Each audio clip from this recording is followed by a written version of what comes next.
What's Happening Hoke Show is filmed before a live audience and is brought to you by Rockfish Motor Speedway, the Rock of Hoke, Nunboys.com, and GPS Photography and Video. What's happening, Hoke? We're back. Welcome to the What's Happening Hoke Show, brought to you by Rockfish Motor Speedway, Rockfish Motorsports. We're at 2950 Lindsay Road. I'm Glenn Young alongside Earl Richardson, and you know, bottom line, don't hit sin, Earl. Don't hit sin. Catch up on a robbery that was taking place. A guy that was out here on Rockfish Road got robbed of his weapons and his dogs. Hoke County did apprehend that guy. Yeah, they actually had him in custody. Had him in custody on other charges when Cumberland County was looking for him on stuff. So that's a good news there. And speaking of Cumberland County, there's a guy in Hope Mills impersonating cops. Wow. After everything we talked about cops, this guy's impersonating cops. Yes. He's got a uniform and everything. What's he doing? He's got a plain unmarked Crown Victoria. It's gray. It's got lights in the windows. And last night he pulled someone over and searched their vehicle, took their weapons. At the last second, the guy noticed that the officer's badge wasn't real. Wow. Looked like something he got at the toy department. And the night conditions hard to see. Yeah, it was at night. Wow. But at the same time, if you are getting pulled over and you're alone, you can call the police and say, hey, I'm going to go somewhere well lit before I stop. I don't want to be by myself. Yeah, you are allowed to do that. And it's something you want to definitely be aware of. People out there impersonating cops. I mean, there's so many people that's out there that's doing the wrong thing. Please be careful. If you're not carrying, maybe you should. And hey, here's a news flash for you. Wayside Road. Off of Lindsay, Wayside Road. Hey, that's where the checkpoint is. Hey guys, that's free information. So if you go down through there and you see the blue lights, they're doing a courtesy check, you know, license and registration and insurance, what have you. Don't be the guy that tries to get away. Like I saw Terry, I was coming from the racetrack Saturday, and I see blue lights just coming towards me, so I go to pull off to the right there and shoot past me and pulling this guy over. I'm like, well, dang, I don't know what the deal with that. I thought the guy was speeding. I go down a little bit further, and there's the checkpoint, just before you get to the new Shell station. And I'm like, why do you think he could outrun him? I have no idea. Because county and city were there. So, oh, wow. I don't know what he was thinking about. Let's talk sports. Tom Brady, hey, no 4-game suspension, man. He beat it. Judge threw it out. You know, he thought it was sort of weak when you think about it. Inflated football, I thought he would get 2 games, but now he's not going to get any. And now New England Patriots, hey, they're looking like, you know, they're looking like a bunch of superstars now. Yeah, but at the end of the day, whether that ball was inflated or not, I mean, the way he was throwing it, he could have been throwing a Nerf Colts football. were not coming back in that game. And it didn't matter in the Super Bowl, just that, yeah, you know, maybe you just got to run Marshawn Lynch, you know, bottom line. Kirk Cousins is going to be the starting quarterback of the Redskins. I know one person that's got an opinion about Larry Long's back there saying, yeah, hey, no RG3. RG3 had stated earlier he's the best quarterback, one of the best quarterbacks in the NFL. If they had never made that man play hurt a couple of years ago, I think things would be different. But I think trying to push through an injury just screwed him up. Yeah. And now with this concussion and not passing concussion protocol, another doctor weighed him out, you know, and then it looked like not only may he not start, he may not even be on the roster. They may cut him, you know, because they have to pay him $16 million. So that's another story to watch. I mean, well, he'll lose more money than that if Nike drops him too. And who's going to pick him up, you know? So, I mean, nobody's going to pick up someone that they know is injured. You know, I don't care how good they can play. Michael Vick, he's on with the Steelers, you know.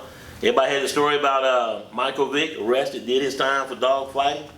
Ben Roethlisberger arrested, I think, 3 times, or accused 3 times of allegedly raping someone. And hey, it is what it is, man. Hey, that's the NFL. What can I say?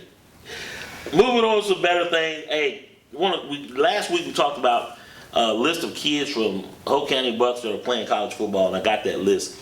Coach Antonio Covington, who is the one of the defensive coaches. He's also a scholarship counselor at Hoke County. So a good person to go see as far as the NCAA clearinghouse, but also any monies, scholarships, grants-wise, concerning going to college, you want to go see Coach Covington. We got 12. 12 on current rosters over the last 5 years. Number 1, Christian Russell. He's at Ole Miss. Henry Capers at St. Augustine. Tyree Mack is at Eastern Michigan. Darius Wirt, Fayetteville State. Detrez Newsome, Western Carolina. LaQuest Peterkin, he's at Lane College. That's in Tennessee. Justin Baldwin, UNC Pembroke. Michael Aaron, UNC Pembroke. Jamal Darden, NCAA, North Carolina A&T. Tobias Edge Campbell of Appalachian State. Antonio Peterkin, Winston-Salem State.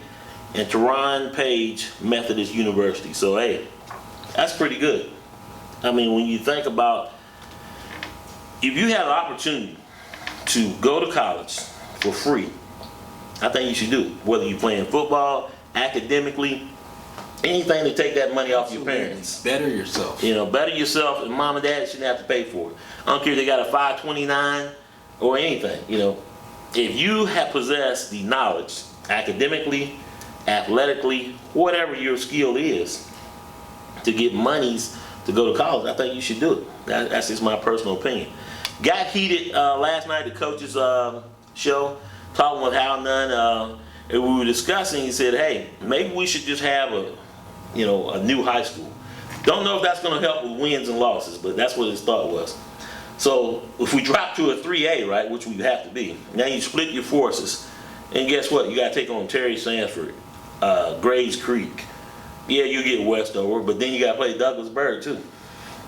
That's not really any better than what they got. It's not. Right. I mean, that's not going to fix anything. You got to stay the course and just go on from there. And then the biggest thing we started talking about college, he said, "Well, Glenn, everybody worried about them going on to play college ball." I said, "Well, yeah, we should be. Because if not, we'll just watch a bunch of animals run up down the field on Friday night, or on the basketball court, or on the baseball field.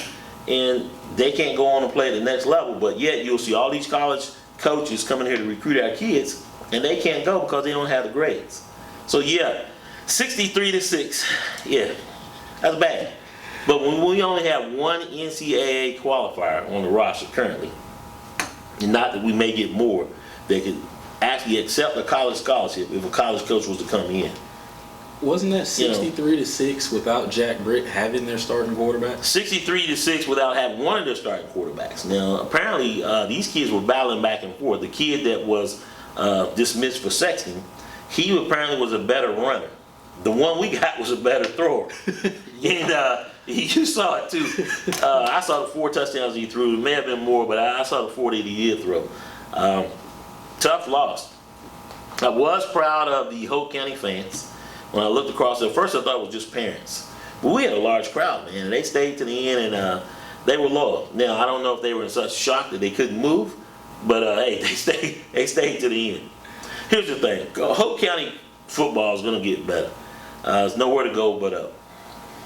Switching coaches out, not going to do it.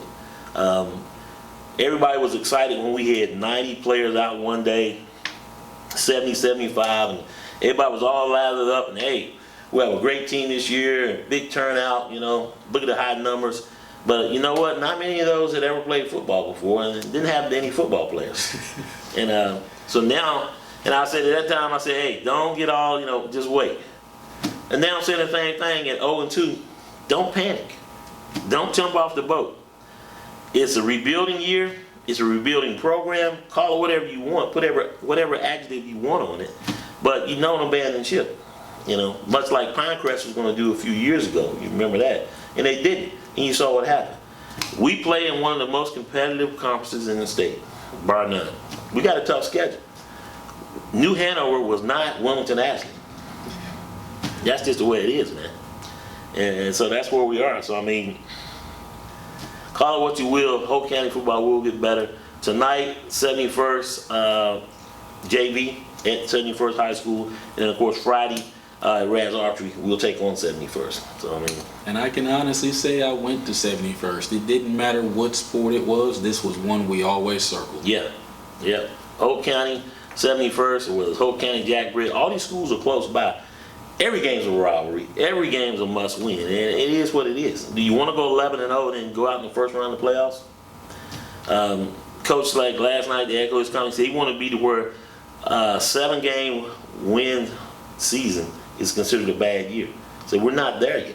You're going to see a lot of young players play, and bottom line, the best 11 should play, and that's what you're going to see.